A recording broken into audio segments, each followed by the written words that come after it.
나누실 하나님의 말씀은 신명기 17장 14절에서 20절까지입니다.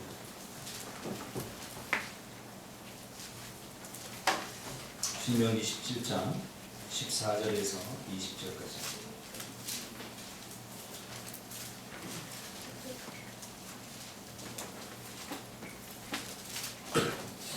같이 한 절씩 교독합니다. 네가 내 하나님 여호와께서 내게 주시는 땅에 이르러 그 땅을 차지하고 거주할 때에 만일 우리도 주의 주위와 모든 민족들 같이 우리 위에 왕을 세워야겠다는 생각이 나거든. 내 하나님 여호와께서 택하신 자를 내 위에 왕으로 세울 것이며 내 위에 왕을 세우려면 내 형제 중에서 한 사람을 할 것이요 내 형제가 아닌 타독인을 내 위에 세우지 말 것이며 그는 병마를 많이 두지 말 것이며 병마를 많이 얻으려고 그 백성을 애굽으로 돌아가게 하지 말 것이니 이는 여호와께서 너희에게 이르시기를 너희가 이후에는 그 길로 다시 돌아가지 말 것이라 하셨으니 그에게 아내를 많이 두어 그의 마음이 미혹되게 하지 말 것이며 자기를 위하여 은금을 많이 쌓지 말 것이다. 그가 왕위에 오르거든 이 율법서의 등사본을 레위 사람 제사장 앞에서 책에 기록하여 평생에 자기 앞에 두고 내 하나님 여호와 경외하기를 배우며 이 율법의 모든 말과 이 규례를 지켜 행할 것이다. 다같이 그리하면 그의 마음이 그의 형제 위에 교만하지 아니하고 이 명령에서 떠나 좌로나 우로나 치우치지 아니하리니 이스라엘 중에서 그와 그의 자손이 왕위에 있는 날이 장구하리라. 아멘. 할렐루야. 아멘. 하나님은 살아계십니다. 아멘. 오늘 이 말씀 중심에서 당신이 리더입니다. 당신이 리더입니다. 라는 제목으로 하나님 말씀 증거하겠습니다. 독재보다 더 무서운 것은 무정부 상태다. 그런 말이 있습니다. 불의보다 더 무서운 것은 무질서 상태이다. 이런 말이 있죠. 모두 리더의 필요성, 리더의 중요성에 대해서 말해주고 있는 것입니다. 여러분, 독재자가 얼마나 무섭습니까? 그러나 더 무서운 것은 무정부 상태, 독재자라도 없는, 리더가 없는 상태라는 것이죠. 불의보다 더 무서운 것은 질서가 없는 혼란스러운 상태다. 이 모두가 리더의 중요성에 대해서 말해주고 있는 것입니다. 아무리 악한 독재자라도 없는 것보다는 있는 것이 훨씬 공동체에 필요하고 유익하다. 그런 이야기를 하는 것입니다.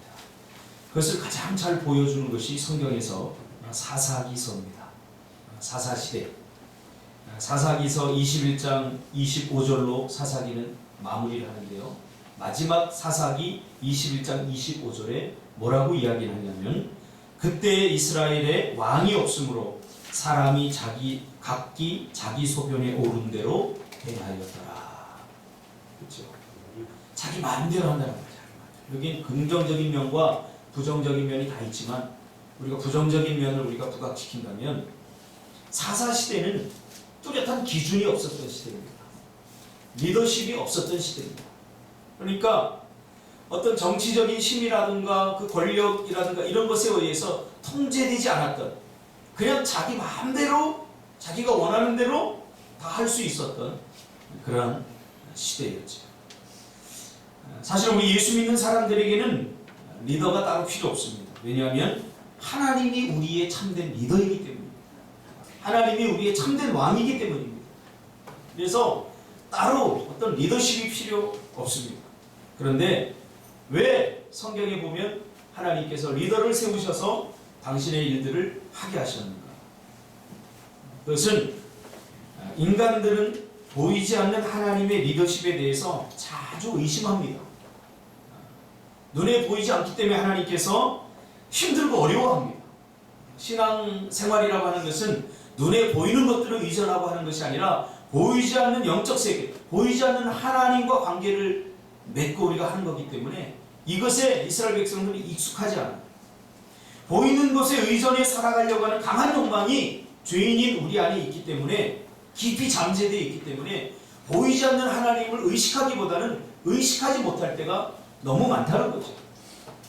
그래서 하나님께서는 이 한 공동체에 궁여지책으로 리더십을 세워서 하나님의 일을 대신하게 하는 그런 리더십을 세워서 우리의 수준에 맞게 그렇게 공동체를 이끌어가기를 원하셨던 겁니다.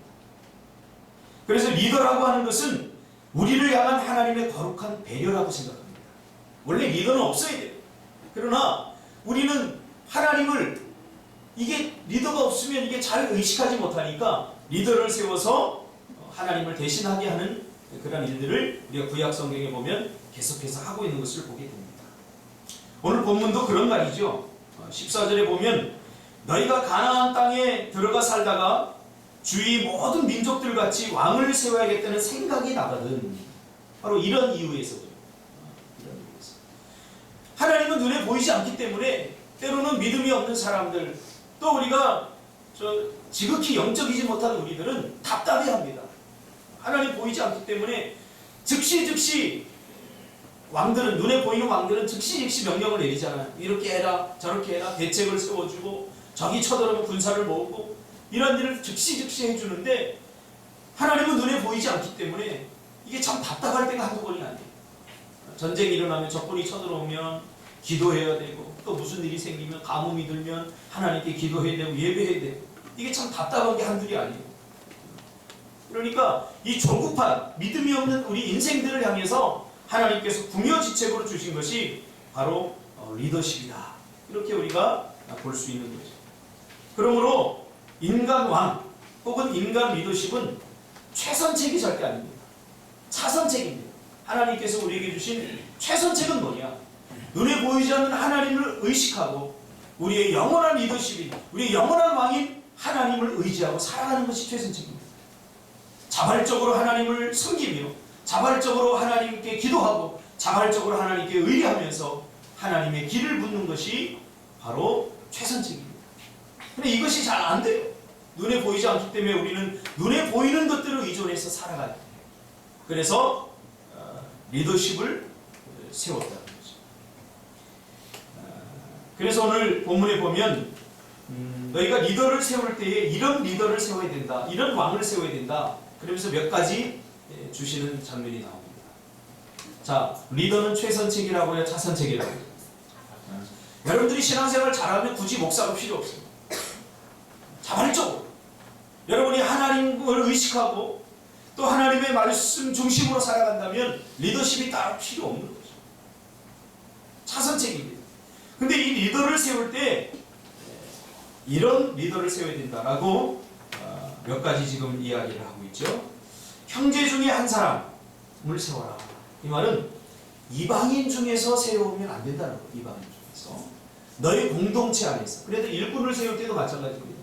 아무리 탁월한 사람, 아무리 일 잘하는 사람이라고 해서 교회 금방 나온 사람, 다른 교회 다니던 사람을 딱 세워놓으면 이게 문제가 심각해져요. 그래서 좀 부족하고 연약해도 우리 안에서 리더십들을 세워야 된다. 하나님의 백성 안에서 세워야 된다. 그렇죠? 교회가 경영이 잘 안 된다고 해서 저기 지휘 같은데, 그렇죠? 얼마나 탁월한 리더십입니까? 잭 웰치 같은 사람이 세워놔서 경영하라 그러면 잘 됩니까? 아닙니다. 교회와 경영은 분명히 다른 겁니다. 그래서 부족하고 연약하지만 우리 공동체 안에서, 우리 형제 안에서 세워야 된다. 다시 말하면 이스라엘 백성 안에서 리더를 세워야 된다. 그렇게 말하고 있는 거죠. 두 번째로 병마를 많이 두지 말까. 병마. 이 병마는 전쟁 무기입니다. 전쟁 무기를 통틀어서 말하는 거죠. 말들을 많이 두지 말라는 거죠. 그렇죠? 왜? 이 병마를 의지하게 되면 사람은 하나님을 점점 멀리하게 되어 있습니다. 우리가 의지하는 그 어떤 것이 생겨버리면 그 다음부터 우리가 하나님을 전심으로 의지하지 못하게 되는 거죠. 특별히 왕이라고 하는 자리, 리더십이라고 하는 자리는 이 병마는 권력입니다. 힘입니다. 이 힘이 생겨버리면 하나님께 더 이상 힘을 구걸하지 않게 돼요. 그것을 의지하고 하나님의 뜻대로보다는 자기 뜻대로, 자기 마음대로, 자기가 원하는 대로 하게 되는 거죠. 그러니까 리더십은, 하나님께서 세우신 리더십은 자기의 뜻이 아니라 하나님의 뜻을 그대로 반영하는 사람들입니다. 할렐루야? 그런데 힘이 생겨버리면 자기의 뜻을 의지해서 자기 생각대로 하게 되는 거죠. 그래서 병마를 너무 많이 두지 말라. 왜? 사람은 그것을 의지하기 때문이죠. 세 번째로는 아내를 많이 두어 그의 마음이 미혹되게 하지 말라. 그렇죠? 이 리더십은 하나님의 뜻을 이 땅에 실현하는 사람입니다. 그래서 하나님께 특별히 세우신 사람입니다. 그런데 이 병마를 많이 두는 것은 외적인 권력이라고 하면 이 아내를 많이 두는 것은 내적인 어떤 유혹입니다. 내적입니다. 실제로 이스라엘의 왕들을 가만히 보면 결국 어디서 무너졌냐면 아내를 많이 두어서 그 아내들의 미혹을 통해서 우상이 들어오고 이방 여인을 취하게 되고 그러면서 무너지게 된 것을 보게 됩니다. 조심해야 돼요. 아내를 많이 두어야 돼요, 말아야 돼요. 옳죠. 한 명. 자존심 한 명. 한 명만 둬야죠. 상진이는 빨리 포기해야 돼. 상진이는 뭐 아브라함이 되고 싶어 하는데 여기 10 아내보다 더 멋진 여인이 있잖아요. 그죠? 그러니까 여러분, 아내를 많이 둔다 그 말은 그만큼 유혹거리가 많다는 거예요. 유혹거리를 많이 두지 말라는 거예요. 유혹거리를 많이 두고 살지 말라는 거예요. 미혹에 빠지지 말라는 거죠. 자, 그 다음에 네 번째로는 은금을 많이 쌓지 말라. 은금을 많이 쌓지 말라. 사람이 돈이 생기면 이 돈으로 뭐 할까요? 쓰기에 바쁘죠. 뭔가를 잘 하려고. 그러니까 정치를 하고 하나님의 뜻을 실현하기보다는 이 돈 쓰는 재미도 여러분 쏠쏠합니다. 그렇죠, 강성아? 돈 쓰는 재미 쏠쏠하지? 돈이 없어서 못 쓰는 거지. 특히 여자들 여러분 백화점 가면요, 그렇게 좋아할지 모르겠어요. 얼마나 좋아하는지. 안 사는데도 좋아하네. 다 자기 것처럼 막 돌아다니면서 만지고 막 흩어뜨려 놓고. 그런데 거기다 돈까지 있으면 어떻겠습니까? 주일날 교회 나오겠습니까? 매일 쇼핑하러 다니고 좋은 차 몰고 놀러 다니고 그러겠지. 그 은금을 많이 쌓지 말라. 사람은 자기가 가진 것을 의지하게 돼 있거든요. 또 그것의 마음이 빼앗기게 돼 있거든요. 인간의 마음을 빼앗을 수 있는 아주 중요한 대표적인 것 중에 하나가 여자와 그리고 돈 아니겠습니까? 이 돈은 굉장히 매력적입니다. 우리는 안 가져가서 모르죠. 지금 세상 사람들은 황금 만능주의잖아요. 이 말이 뭐예요? 돈으로 모든 것을 다 할 수 있다는 거예요. 그러니까 하나님 자리에 대신할 수 있는 것이 바로 돈입니다. 돈으로 뭐든지 다 할 수 있다고 사람들은 믿고 있지 않습니까? 그래서 은금을 많이 쌓지 마요. 우리들도 마찬가지입니다. 지금 권력을 갖기 위해서 사람들이 쓰는 게 뭐예요? 돈 아니겠어요? 돈 앞에 다 무릎 꿇게 돼요. 돈 주면 다 통해요. 여러분, 우리가 캄보디아에 가서도 보니까 돈 내는 사람들은 빨리 공항 통과시켜주고 돈 안 내는 사람들은 늦게 통과시켜주잖아요. 그러니까 배세강 집사가 돈을 딱 내니까 배세강에서 쫙 들어가는 거예요. 그래서 제가 열받아가지고 우리 절대 돈 내지 말자. 절대 $1 주지 말자. 나중에 좀 후회했어요. 차라리 $1 주고 그럴 걸. 얼마나 기다리긴 하는지. 돈 앞에 무릎 꿇게 하고 돈이면 다 된다는 거지. 아닙니다. 우리가 돈보다 하나님을 의지하시길 바랍니다. 그래서 돈을 가지면 사람이 교만해져요. 하나님 앞에 겸손하게 무릎 꿇기보다는 돈이 있는 사람들은 절대 기도하지 않습니다. 돈을 갖고도 기도하는 사람은 이 사람 정말 위대한 사람이에요. 정말 위대한 사람. 사람이 돈이 생기면 마음이 싹 바뀌어져요. 그렇게 기도하고 하나님을 의지하고 하나님만을 신뢰하고 이랬던 사람들이 돈이 딱 생겨버리면 마음이 싹 바뀌어지는 것을 저는 수도 없이 많이 봤어요. 나는 아니라고요? 아닙니다. 우리 똑같습니다. 그래서 우리가 조심해야 될 것 중에 하나가 바로 돈입니다.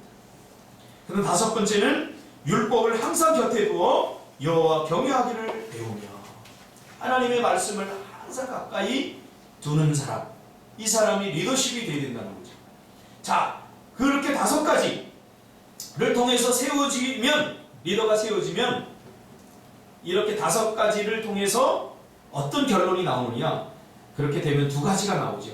그리하면 그의 마음이 그의 형제 위에 교만하지 않게 된다.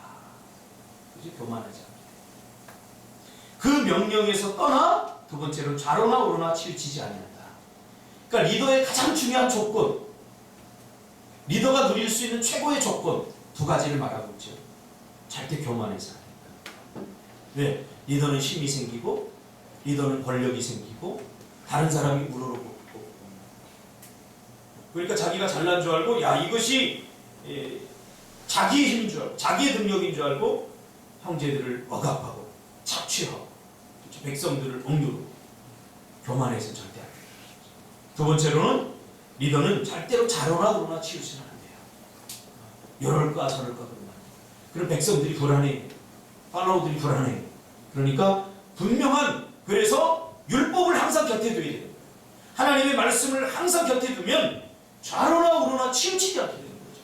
말씀이 기준이 되어서 분명한 결정을 해주고 분명한 결단을 내려줘야 돼요.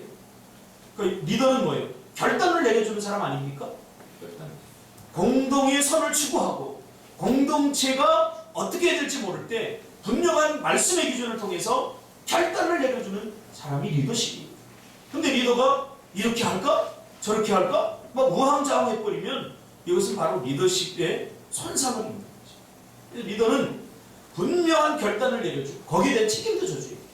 그것이 잘 됐을 때에는 존경을 받지만 그것이 잘못되었을 때에는 또 그거에 대한 분명한 대가와 책임을 져주는 것. 이것이 리더십이에요. 이것이 기독교적 리더십이에요. 이 리더십이 스스로 없어지는 경우는 바로 두 가지입니다. 교만해지거나 아니면 좌로나 우로나 치우쳐서 우유부단하죠. 이것도 아니고 저것도 아니고. 그럴 경우에 리더십이 스스로 자멸하게 돼요. 아무도 그 리더를 인정해주지 않게 돼요. 자, 이렇게 되면 그와 그 자손이 왕위에 있는 날이 장구하리라, 이 말이 오래요. 이런 리더는 계속해서 하나님께서 인정해 주시고 팔로우들이 인정을, 공동체에서 인정을 해 주어서 계속해서 리더의 자리를 지켜나갈 수 있다. 계속해서 하나님께서 인정해 주시겠다, 그 말이죠. 자, 그런데 신약은 참, 우리가 신약 성경은 참 좋아요. 왜냐하면 구약을 집약해 놨어요. 구약을 해석해 놨어요. 자, 이 신명기 17장을 아주 신약에서 한 성경 구절로 집약해 놓은 게 있어요. 누가 리더가 되어야 되느냐, 그것을 한마디로 집약해 놓았는데 그것이 마가복음 10장 45절입니다. 인자가 온 것은 섬김을 받으려 함이 아니라 도리어 섬기려 하고 자기 목숨을 많은 사람들의 대속물로 주려 함이니라.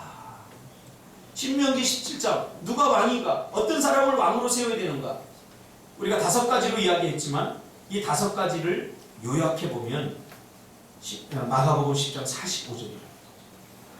예수님께서 오신 것은, 인류의 왕으로 오신 예수님께서 오신 것은 섬김을 받으려 함이 아니라 도리어 섬기려 하고 자기 목숨을 많은 사람들의 대속물로 주려 합니다. 이 말은 예수님의 제자들인 수제자들인 야고보와 요한이 예수님께 물으면서 시작이 됩니다. 그러니까 예수님의 수제자들은 리더십이 되기를 원했었던 거예요. 리더십. 예수님께서 왕이 되시고, 그러니까 제자들은 예수님을 어떻게 기대했냐면 자신들의 육신의 필요를, 육신의 니드를 해결해 줄 정치적인 왕으로 생각을 합니다. 우리의 죄의 문제, 우리 인간의 근본적인 죄의 문제를 해결해 주기 위해서 이 땅에 오신 하나님의 아들로 생각한 게 아니라, 이 제자들은 당시에 유대가 로마의 나라를 빼앗겼잖아요. 그래서 정치적인 왕으로서 이 예수가 왔다고 생각을 한 거죠. 그래서 정권을 다시 잡게 되면, 로마로부터 해방이 되면 누군가 왕이 돼야 되고 또 누군가 정치를 해야 되는데, 그때 이 수제자 베드로, 요한, 야고보 자기들이 한 사람은 국회의원, 한 사람은 국무총리, 한 사람은 국방장관, 이런 식으로 한편에 한 사람은 오른편에, 한 사람은 왼편에 세워주세요. 이렇게 요청을 하게 돼요. 그것도 간절하게. 예수님이 기분 좋을 때, 예수님, 저희가 예수님께 할 말이 있습니다. 그 예수님이 뭐냐? 당신의 나라가 이 땅에 임하거든 한 사람은 오른편에, 한 사람은 왼편에 세워주세요. 이렇게 이야기를 합니다. 무슨 말이죠? 권력을 달라는 거죠. 자기 자리를 달라는 거죠. 가장 좋은 리더의 자리에, 가장 힘 있는 자리, 가장 권세 있는 자리에 자기들이 앉고 싶다는 거죠. 여러분, 권력은 정말 매력이 있습니다. 여러분이 권력이 없어서 그러지 권력은 정말 매력이 있습니다. 자기 마음대로 할 수 있어요. 그래서 제가 가만히 이렇게 보니까 사람들이 처음에는 돈을 벌더라고요. 돈을 어느 정도 벌고 나면 돈이 주는 만족이 다 채워지고 나면 사람들 나중에 뭘로 가냐면 권력으로 갑니다. 사람들을 다스리고 지배하고 통치하려고. 뭐 목사님들은 안 그런 것 같은데 목사님들도 그렇더라고요. 목사님들도 목회 이렇게 성공하고 어느 정도 딱 자리를 잡으면 그 다음부터 총회장 하려고, 그 다음부터 노예 무슨 뭐 하나 이렇게 되려고 이렇게 하고.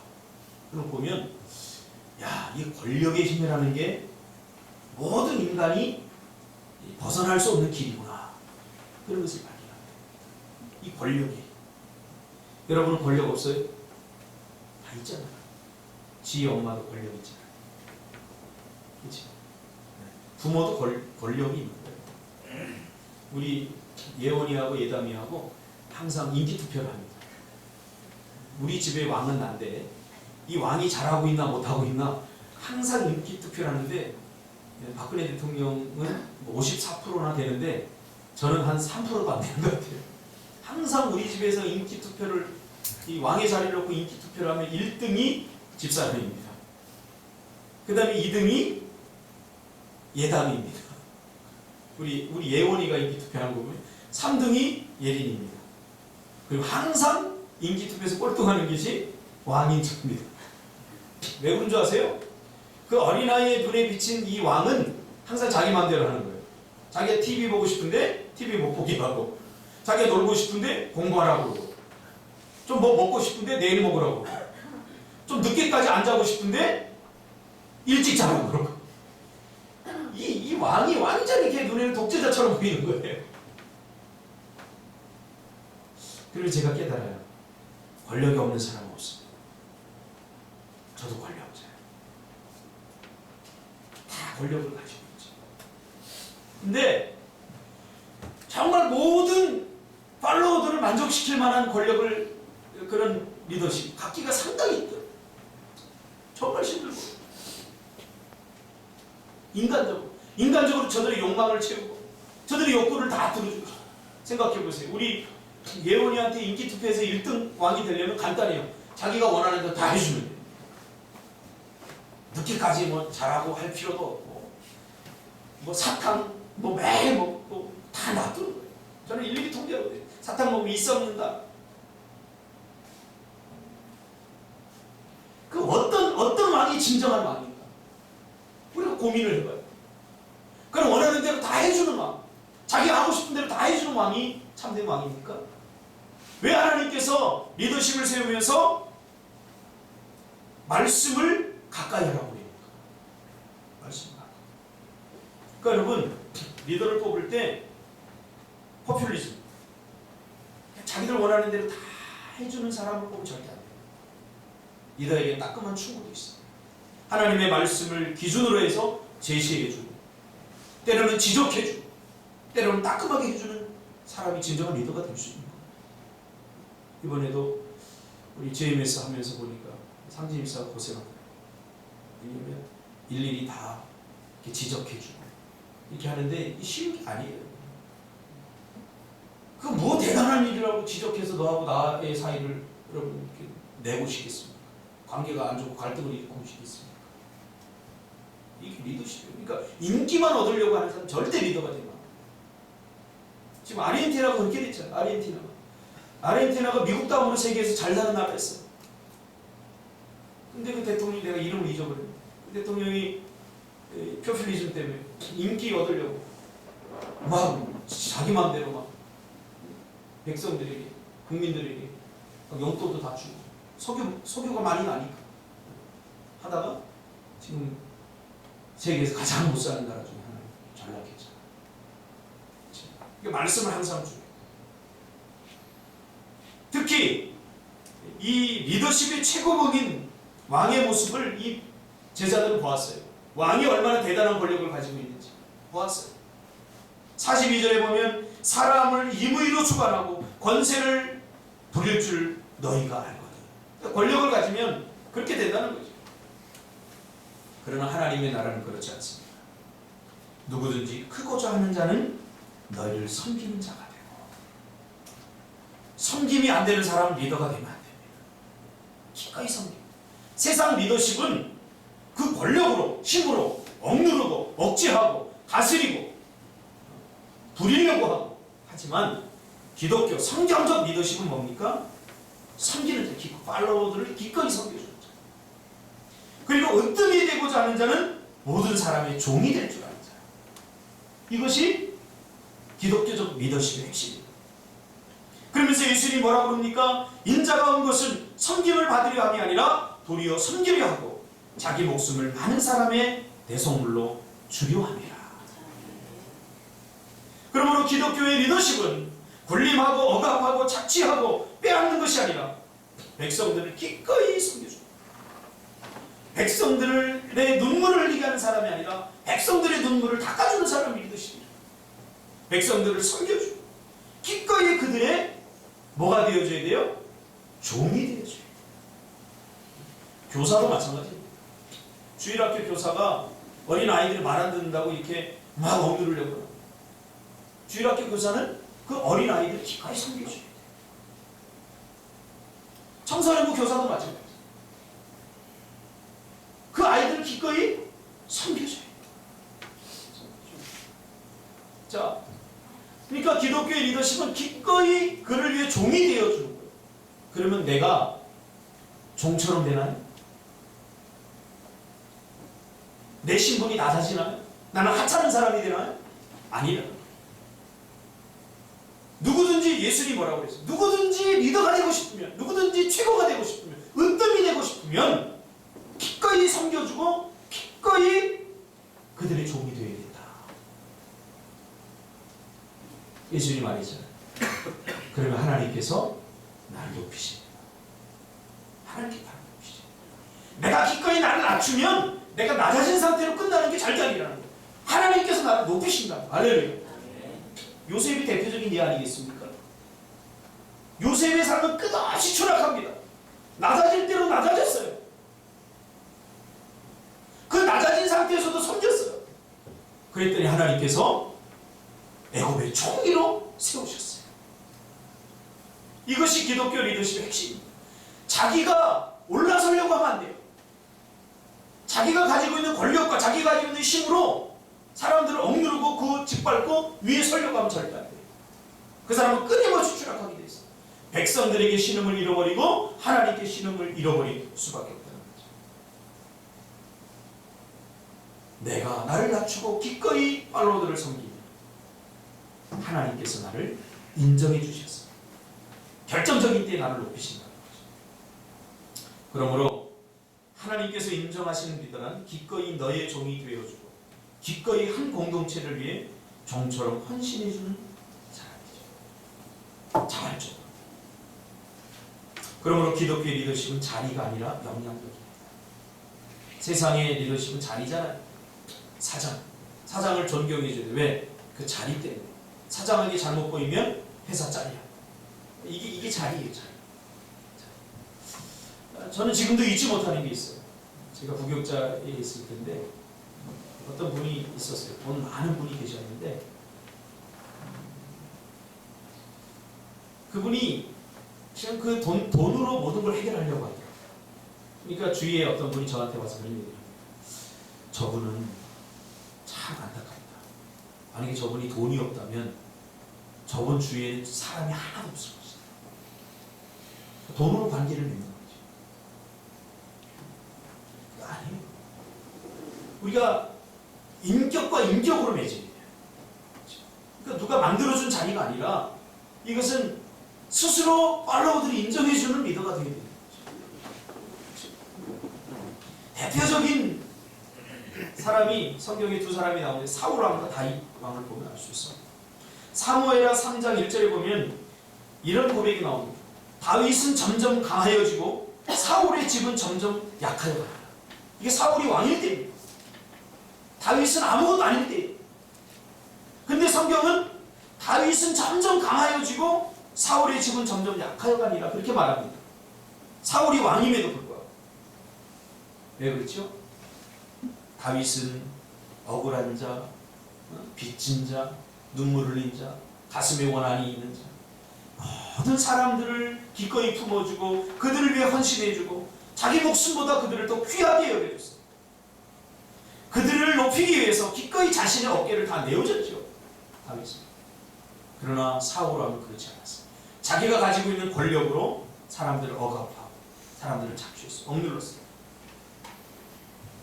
어떤 결과가 나옵니까? 사무엘하 23장에 보면 다윗의 용사들에 대해서 나오는데요. 다윗의 주변에 어떤 용사들이 있었는지 이루 셀 수 없습니다. 특히 가장 기억에 남는 것은 다윗이 사울에게 완전히 포위됐어요. 포위돼서 이제 적군에게도 포위돼 이제 꼼짝 못하게 됐어요. 적군이 계속 포위를 해서 먹을 것도 없고 마실 물도 없고. 그때 다윗이 그렇게 독백을 하죠.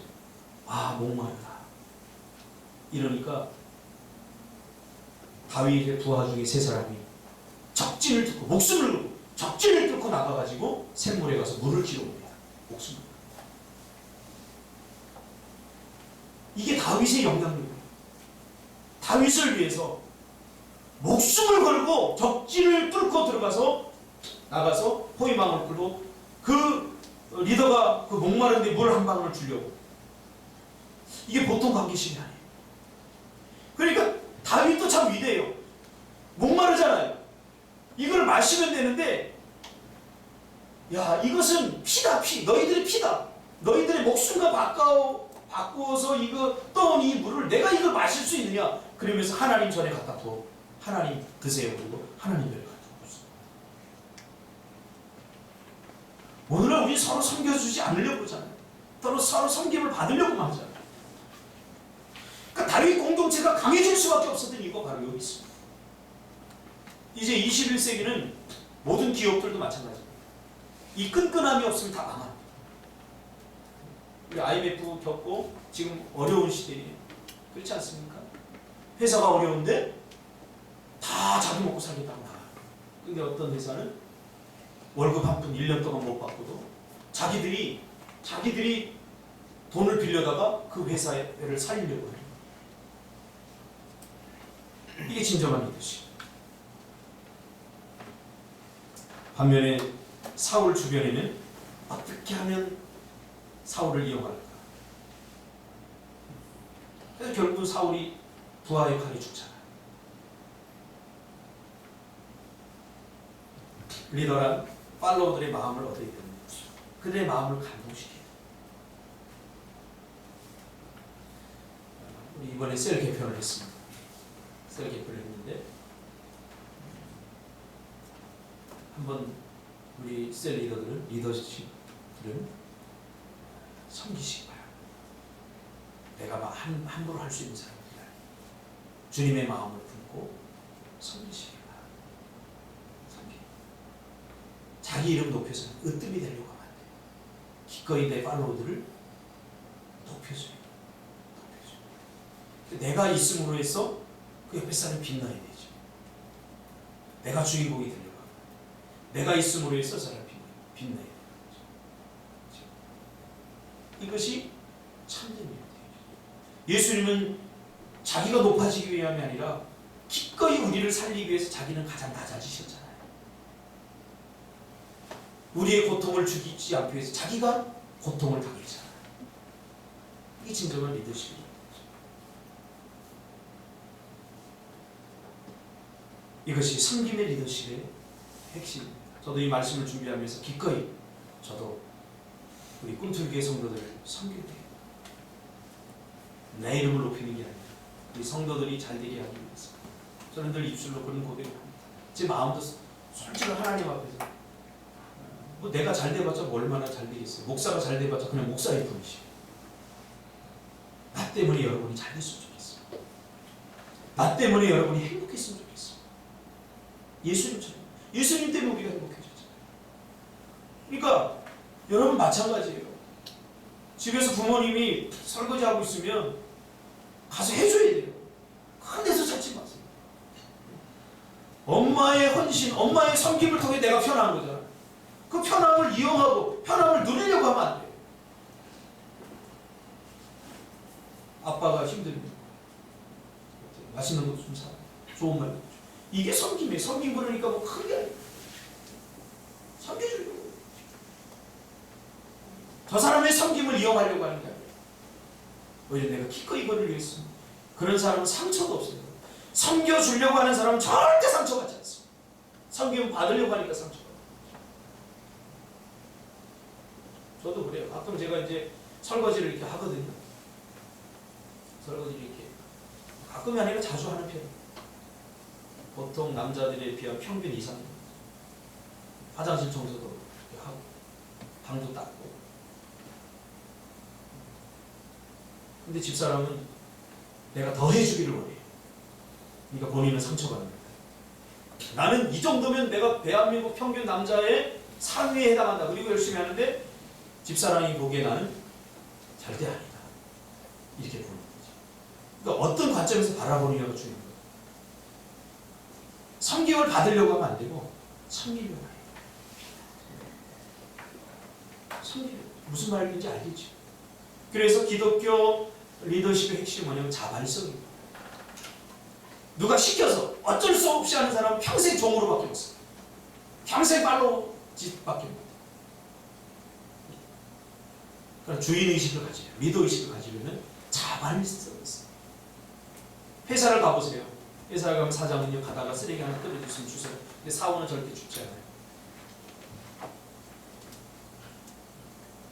누가 가장이 될 수 있냐? 가장도 마찬가지예요. 그럼 누가 리더냐? 성경은 우리 모두가 다 리더라고 말합니다. 구원받은 하나님의 백성은 다 리더입니다. 도산 안창호 선생님이 그런 얘기를 했죠. 지도자가 없느냐? 내가 지도자다. 아, 좋은 리더가 없다. 자꾸 말로만 하지 말고 내가 되면 돼. 내가. 아까 얘기했잖아요. 리더는, 기독교 리더는 자리가 아니고 세워주는 게 아니에요. 영향력이에요. 내가 바로 리더가 되면 됩니다. 자발적으로 하세요. 자발적으로. 한 리더가 공동체를 어떻게 이끄느냐 굉장히 중요합니다. 굉장히 중요합니다. 자꾸 좋은 리더, 더 좋은 대통령 안 나옵니다. 한 공동체는 자기 수준에 맞는 리더를 갖는다고 하잖아요. 그러니까 리더가 좋아지려면 팔로워들이 좋아져요. 그런 수준이 있는 사람이 좋은 리더십을 세울 수밖에 없어요. 저는 리더 그러면 인간적으로 리더 그러면 가장 먼저 떠오르는 사람이 한 사람이 있는데 얼마 전에 타계한 싱가포르의 총리를 지냈던 리칸. 저는 이 사람이 너무 좋아서 이 사람의 일대기고 이 사람이 나온 쓴 책 저는 다 읽어봤어요. 싱가포르 얼마나 나라도 아니죠. 그냥 도시죠, 도시. 우리 삼지리사 갔다 왔죠. 국가라고 할 수 없죠. 하루면 다 돌잖아요. 도시국가. 그 국가를 세계적 허브로 만들었잖아요. 자원도 없어요. 뭐 오는 것 하나 없어요. 그런데 이 리카류의 리더십을 통해서 그 작은 싱가포르이 세계에 가장 강력한 영향력을 미치는 그런 도시국가가 되어버렸죠. 어떤 리더? 좋은 공동체를 줘도 다 망치는 리더가 있는 반면에 정말 다 죽어가는 그런 공동체를 멋지게 만드는 리더가 있다. 여러분, 내가 리더입니다. 이건 이래서 못하고 저건 저래서 못하고 자꾸 핑계만 대는 사람은 아무것도 못합니다. 이것이 내 운명이다. 하나님께 나에게 주신 사역이다. 여기서부터 시작해요. 저도 개척교회를 하고 보니까 이유를 대면요, 개척교회 부흥 안 되는 이유를 대려면 수백 가지, 수천 가지도 더 넣어요. 안 될 수 없는 수밖에 없는 거예요. 그러나 저는 그걸 다 잊어버렸어요. 왜 안 돼? 되게 하면 되지. 그러니까 이유를 대는 사람, 변명하는 사람 치고 잘 되는 사람 없어요. 성장하는 사람 없어요. 변명을 대고 이유를 대는 것은 안 하겠다는 거예요. 안 하는데 내가 그냥 안 하면 안 되니까 그럴듯한 자기 위안을 삼는 게 변명이에요. 안 되는 일이 어디 있습니까? 성경이 말하죠. 내게 능력 주시는 자 안에서 모든 것을 할 수 있다. 할렐루야. 내게 능력 주시는 자 안에서 모든 것을 할 수 있잖아요. 할 수 있어요. 여러분 성격 바뀔 수 있어요. 할렐루야. 여러분 안 되는 거 어디 있어요? 다 됩니다. 하나님께서 해주십니다. 그러니까 핑계댈 생각, 변명할 생각 절대 하지 마세요.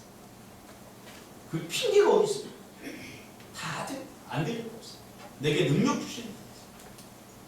그래서 여러분이 리더임을, 바로 당신의 리더임을 절대 잊지 않기를 주님의 이름으로 축복합니다. 기도하겠습니다. 걸어가신 아버지 하나님 감사를 드립니다.